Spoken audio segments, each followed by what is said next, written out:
Assalamualaikum dan salam satu Malaysia. Pembangunan Sarawak terus dilaksana dengan merangkumi semua aspek termasuk fizikal, ekonomi dan sosial mengikut perancangan yang telah dirangka oleh pucuk kepimpinan negeri. Ketua Menteri Datuk Petinggi Abang Johari Tun Openg berkata kerajaan mempunyai cara tersendiri dalam merealisasikan pembangunan di negeri ini.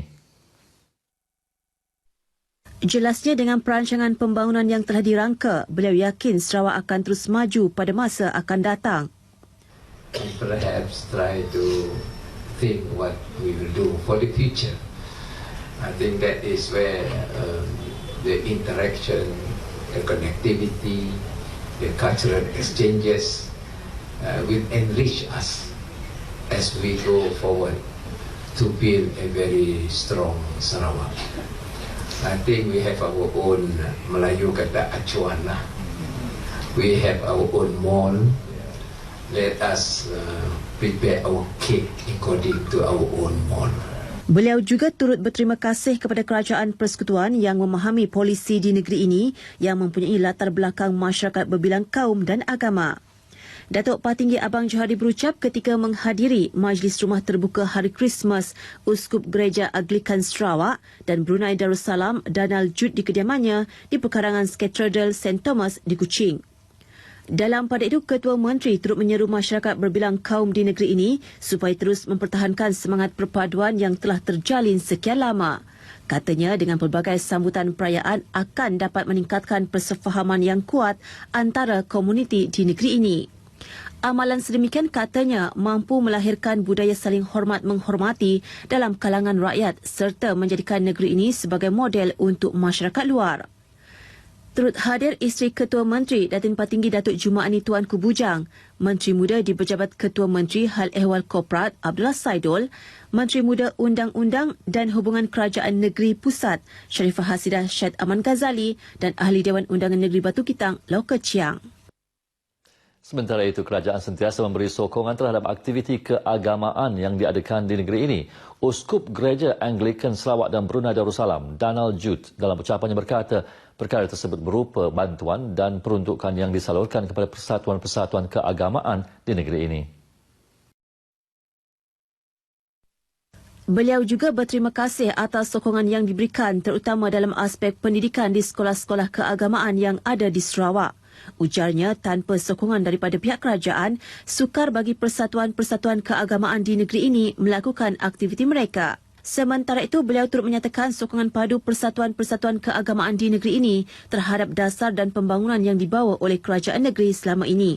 Rumah terbuka bersempena sambutan Hari Krismas itu turut dihadiri lebih 500 pengunjung yang terdiri daripada pelbagai lapisan masyarakat. Sahkan mengidap penyakit buah pinggang tentunya mengundang resah kepada setiap individu. Apatah lagi kos rawatannya memerlukan perbelanjaan yang tinggi. Namun bagi pesakit buah pinggang di bahagian Miri, mereka beruntung kerana memiliki pusat dialisis bulan sabit merah Miri. Wartawan Catherine Igang ada kupasannya. Muhammad Sofian Abdullah salah seorang pesakit yang bertuah kerana mendapat manfaat daripada perkhidmatan di Pusat Dialisis Bulan Sabit Merah Miri. Sejak disahkan mengidap penyakit buah pinggang pada tahun 2012, beliau terus menyandarkan hidupnya kepada mesin dialisis. Sebab inilah membantu kita supaya kita lebih sehat hidup. Dengan hanya cas serendah RM1, pesakit boleh mendapatkan rawatan yang sama dengan pesakit lain yang membayar sehingga RM300. Muhammad Sofian yang membayar RM60 setiap sesi yang dihadiri di pusat itu memohon agar subsidi bagi membantu golongan seperti beliau diperluas agar membolehkan lebih ramai pesakit yang kurang berkemampuan mendapat manfaat. Kalau kerajaan boleh perhatian, mungkin minta subsidi lebih murah sikit lah. Sedangkan PM kita laung-laung kan patut bayar RM10, tapi kita masih lagi bayar RM60. Pusat Dialisis Bulan Sabit Merah Miri yang terletak di tengah-tengah Bandaraya Miri mempunyai 2 dewan bagi menempatkan 78 mesin dialisis dan ruang untuk keselesaan pesakit. Ia mampu menyediakan rawatan harian kepada lebih 300 pesakit yang dikendalikan oleh 38 jururawat operasi, 20 pembantu operasi dialisis dan 14 kaki tangan pentadbiran. Menurut Ketua Pegawai Operasi Pusat Dialisis Bulan Sabit Merah Miri, Jurib Ngaup, sokongan kewangan daripada pihak swasta telah banyak membantu kelancaran operasi pusat tersebut bagi membiayai perbelanjaan operasi. Kategori pesakit datang di sini adalah daripada latar belakang yang berbeza, daripada suku kaum yang berbeza dengan pendapatan yang berbeza. Contohnya di sini MRSS-nya adalah NGO Center, akan menerima pesakit yang tidak kemampuan. Ada juga yang ditanggung oleh JPA, Pekeso dan persatuan-persatuan yang lain. Tambahnya, setakat ini lebih 300 pesakit menerima rawatan dialisis untuk 3 hingga 4 sesi seminggu, dengan 86% daripada pesakit memerlukan bantuan kewangan bagi menampung kos rawatan. Bagi penyelia jururawat Dayang Rita Abdullah yang telah berkhidmat selama 7 tahun di pusat itu, berkongsi pengalaman dan cabaran sepanjang bertugas di pusat berkenaan. Okey, kalau yang dalam keadaan yang teruk, kita berhubung dengan hospital, pihak hospital, minta penasihat dia orang. Habisnya kalau tak dapat dihandle, kita hantar pergi hospital. Sejajar dengan objektif penubuhan pusat tersebut sejak 1994, iaitu membantu pesakit yang kurang berkemampuan untuk mendapatkan rawatan, pusat ini ternyata telah banyak membantu pesakit kembali menjalani hidup.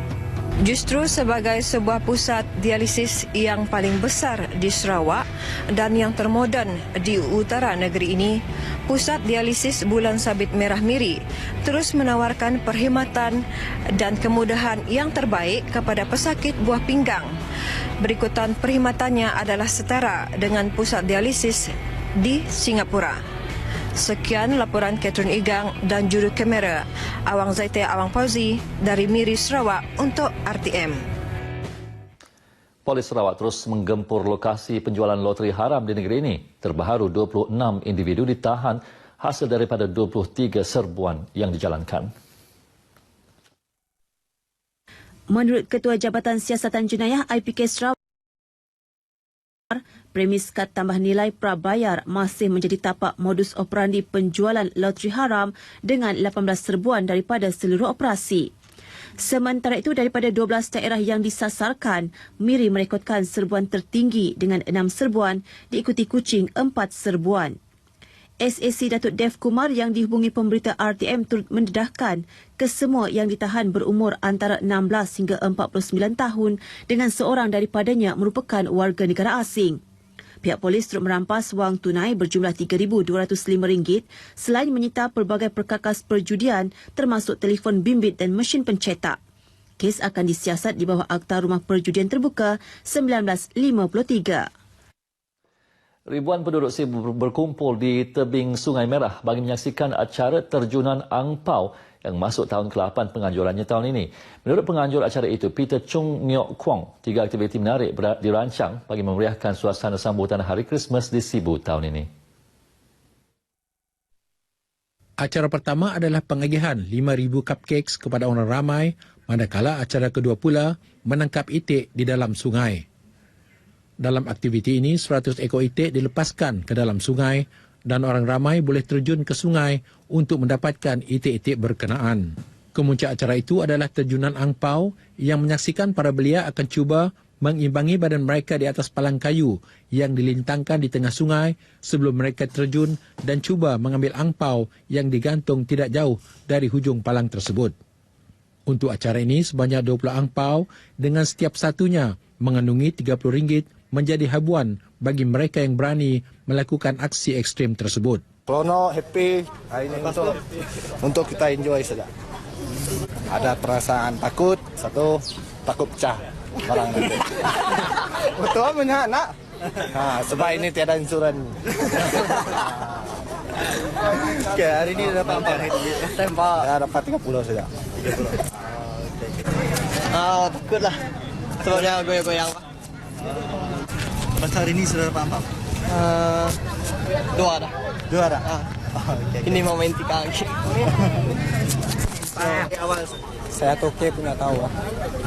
Tahu dari Toke saya. Diajak sini lah. Main sini. Saya ikut saja lah. Acara ini ternyata menarik minat penduduk pelbagai kaum untuk menyaksikan acara unik yang kini bagaikan sudah menjadi tradisi setiap kali tibanya perayaan Krismas. Saudara, setakat ini dahulu berita dari Sarawak untuk N7 pagi ini. Untuk berita seterusnya kembali kepada Aisyah di Angkasa Puri.